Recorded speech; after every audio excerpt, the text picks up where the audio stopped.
নমস্কার, কান্তারার চ্যানেলে সবাইকে সুস্বাগতম। গতকাল একটি বিশেষ দিন ছিল। গতকাল ভারতীয় ক্রিকেট মহলের নারী শক্তির জয় জয়কার আমাদের সবাইকে ভীষণভাবে আনন্দ দান করেছে এবং সেই আনন্দের রেশ আজও বজায় আছে। এ প্রসঙ্গে আজকে আমার উপস্থাপনায় একটি স্বরচিত অনুকবিতা ও আমার লেখনী। আমার স্বরচিত কবিতা আমাদের আছে যত কন্যা। আমাদের আছে যত কন্যা, তারা সব অনন্যা।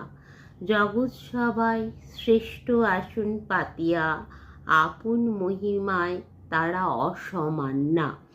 যা ছিল স্বপ্ন বিগতেও ছিল অধরা, আজ তা করায়ত্ত, আজ আমরা বিশ্বসেরা। রিচা ঘোষ সহ টিমের আছে যত কন্যা রত্ন, সকলেই মোদের নয়নমণি। তারাই সব নবকলেবরে গাভাস্কার, কপিল এবং মহেন্দ্র সিং ধোনি। আমাদের চারপাশে এখনো অনেক মানুষজন আছেন যারা মেয়েদের নিয়ে এখনো নানা কটাক্ষ করে থাকেন। যেমন, মেয়ে ছেলের এতবার ভালো নয়, মেয়েদের ঘরেই মানায়, মেয়েদের সংসার ধর্ম পালন করাই শ্রেষ্ঠ কাজ। নিদিন পক্ষে যদিও বা চাকরি বাকরি করে, তবে স্কুল টিচারেই মেয়েদের মানায়। আবার অনেকে বলেন মেয়েদের বুদ্ধি হাঁটুর নিচে, ইত্যাদি ইত্যাদি।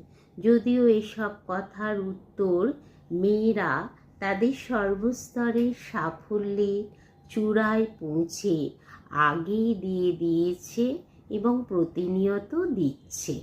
কিন্তু গতকাল ছিল সেরার সেরা, কারণ গতকাল ভারতীয় ক্রিকেটে মেয়েরা বিশ্বসেরার মুকুটটি ছিনিয়ে নিয়ে বুঝিয়ে দিল তারাও পারে বিশ্বসেরা হতে।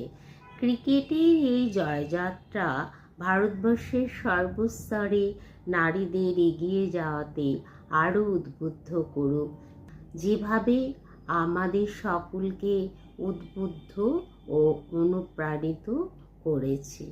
নমস্কার, শুভরাত্রি, সবাই ভালো থাকবেন।